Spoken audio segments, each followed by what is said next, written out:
बरगढ़ डुंगरी टिकरा ने महासमारोह थी मकर संक्रांति पर्व आयोजित हो जाइए। 2 दिन धरिकरी हेबार के थिबा इ मकर संक्रांति पर्व रो पहला दिने डुंगरी टिकरा जीरानैत कुले बंदिता नायकर द्वारा पारायण अनुष्ठित होता। बरगढ़ विधायक अश्विनी षडंगी समारोह थी सामिल होते।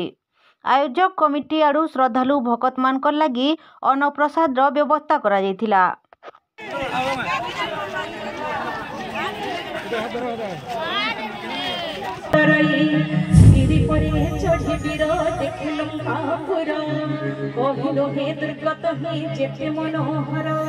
अति उच्च चारिपाखे सिंधु अच्छी घिरी सुवर्ण कलश मन नेत्रने हरि